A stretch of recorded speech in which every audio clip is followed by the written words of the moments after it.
नमस्कार, ये आकाशवाणी है। अभी आप शोभा से समाचार सुनेंगे।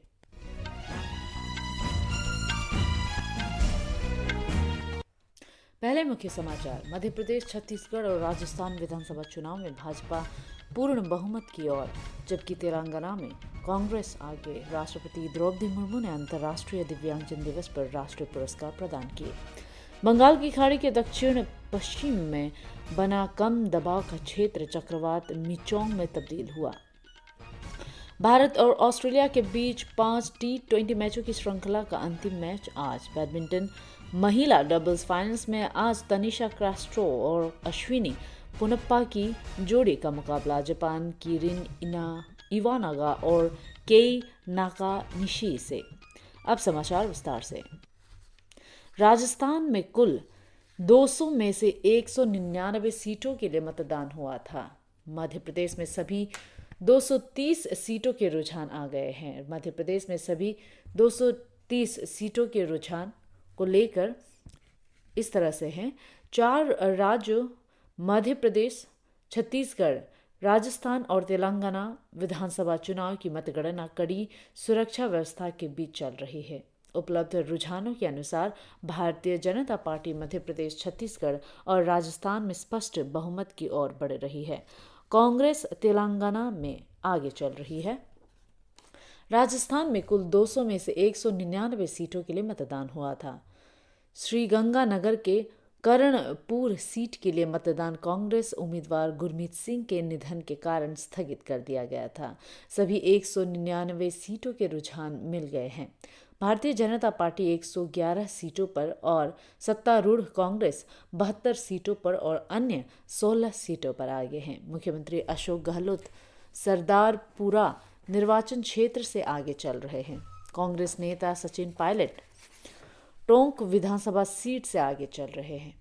राजस्थान विधानसभा अध्यक्ष सीपी जोशी नाथ द्वारा सीट पर अपने निकटतम प्रतिद्वंदी भाजपा के विश्वराज सिंह मेवाड़ से पीछे हैं। पूर्व केंद्रीय मंत्री और भाजपा नेता राज्यवर्धन सिंह राठौर जोटवाड़ा निर्वाचन क्षेत्र से 28,000 से अधिक वोटों से आगे चल रहे हैं। मध्य प्रदेश में सभी 230 सीटों के रुझान आ गए हैं।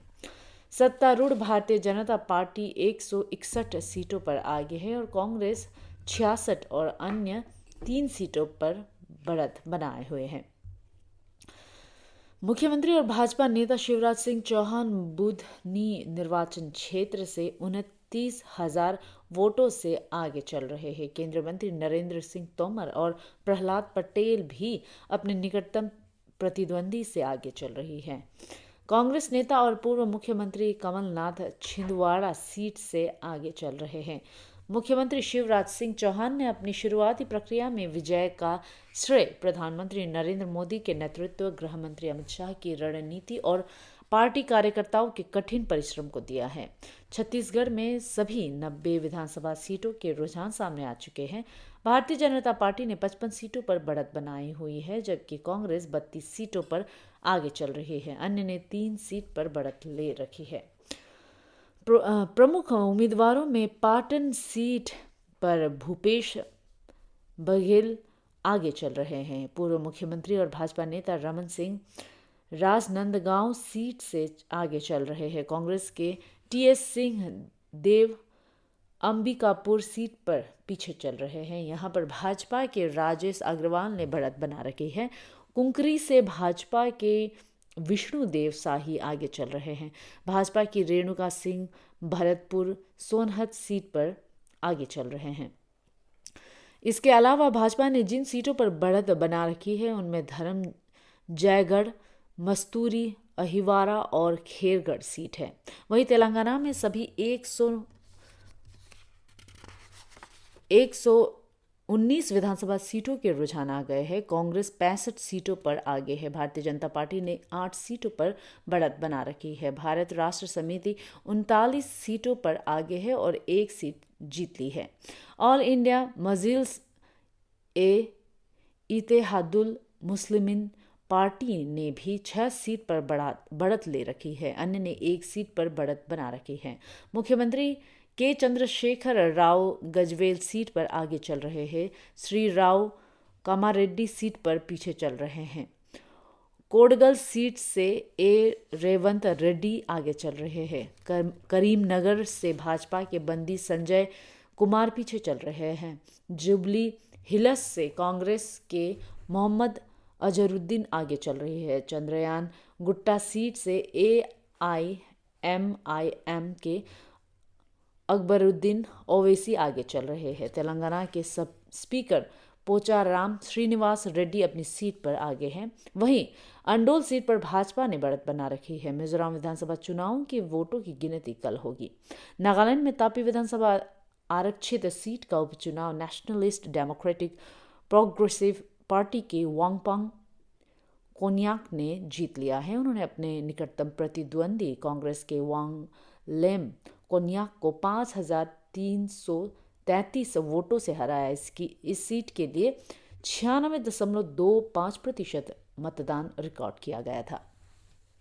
प्रधानमंत्री नरेंद्र मोदी आज शाम नई दिल्ली में भाजपा मुख्यालय में पार्टी नेताओं और कार्यकर्ताओं को संबोधित कर सकते हैं। भाजपा सूत्रों ने बताया कि पार्टी प्रधानमंत्री के नेतृत्व में आज शाम राजधानी दिल्ली में रोड शो करने की भी योजना बना रही है। 4 राज्यों में चल रही मतगणना से संकेत मिलता है कि पार्टी 3 राज्यों मध्य प्रदेश, राजस्थान और छत्तीसगढ़ में जीत की ओर बढ़ रही है, क्योंकि वह बड़ी बढ़त बनाए हुए हैं। सूचना और प्रसारण मंत्री अनुराग ठाकुर ने कहा है कि विधानसभा चुनाव के रुझानों से पता चलता है कि लोगों ने प्रधानमंत्री नरेंद्र मोदी में विश्वास व्यक्त किया है। नई दिल्ली में संवाददाताओं से बातचीत में उन्होंने कहा कि जनता ने कांग्रेस और उसकी जाति आधारित राजनीति को खारिज कर दिया है। श्री ठाकुर ने कहा कि लोग सुशासन और विकास के साथ डबल इंजन की सरकार चाहते हैं। राष्ट्रपति द्रौपदी मुर्मू ने दिव्यांगों को सशक्त बनने पर बल दिया है। आज नई दिल्ली में अंतर्राष्ट्रीय दिव्यांगजन दिवस पर राष्ट्रीय पुरस्कार प्रदान करते हुए उन्होंने कहा कि दुनिया की आबादी में 15% लोग दिव्यांग हैं। राष्ट्रपति मुर्मू ने कहा कि दिव्यांगजनों का संघर्ष और उनकी उपलब्धियां लोगों के लिए प्रेरणा का स्रोत है। राष्ट्रपति ने दिव्यांगों के सशक्तिकरण की दिशा में उल्लेखनीय प्रयासों के लिए लोगों, संस्थाओं, संगठनों, राज्य और जिले को कुल 30 पुरस्कार प्रदान किए। इस अवसर पर सामाजिक न्याय और अधिकारिता मंत्री डॉक्टर वीरेंद्र कुमार ने कहा कि दिव्यांगजनों को सरकारी योजनाओं का लाभ दिलाने के लिए 1 करोड़ से अधिक विशिष्ट दिव्यांग पहचान पत्र बनाए गए हैं। उन्होंने कहा कि दिव्यांगजनों के लिए रोजगार में 4% के आरक्षण की व्यवस्था की गई है। डॉक्टर वीरेंद्र कुमार ने कहा कि दिव्यांगजनों के समग्र विकास में भारतीय संकेत भाषा संस्थान और दिव्यांग खेल प्रशिक्षण केंद्र महत्वपूर्ण भूमिका निभा रहे हैं। बंगाल की खाड़ी के दक्षिण पश्चिम में बना कम दबाव का क्षेत्र चक्रवात मिचोंग में तब्दील हो गया है। फिलहाल यह तूफान आंध्र प्रदेश के नेल्लूर के दक्षिण पूर्व से लगभग 440 किलोमीटर और चेन्नई के दक्षिण पूर्व से 310 किलोमीटर की दूरी पर केंद्रित है।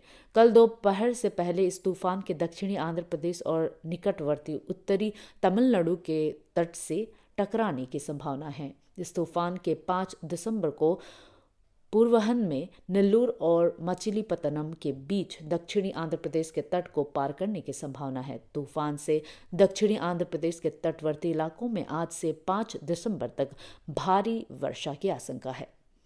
6 दिसंबर को उत्तरी आंध्र प्रदेश के तटवर्ती इलाकों में कुछ जगहों पर भारी वर्षा हो सकती है। आंध्र प्रदेश सरकार तूफान से फसलों के नुकसान को कम करने के लिए हर संभव उपाय कर रही है।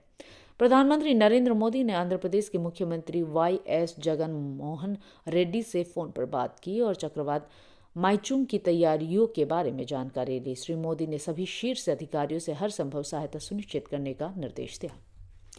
केंद्रीय पर्यटन मंत्रालय ने देश में ग्रामीण पर्यटन को प्रोत्साहन देने और विकास करने के लिए राष्ट्रीय सर्वश्रेष्ठ पर्यटन ग्राम प्रतियोगिता और राष्ट्रीय सर्वश्रेष्ठ ग्रामीण होमस्टे प्रतियोगिता 2024 शुरू किया गया है।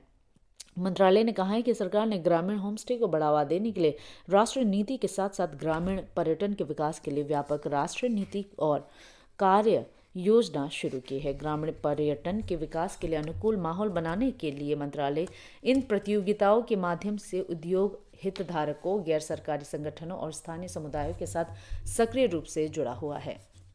इसी के साथ समाचार बुलेटिन समाप्त हुआ। नमस्कार।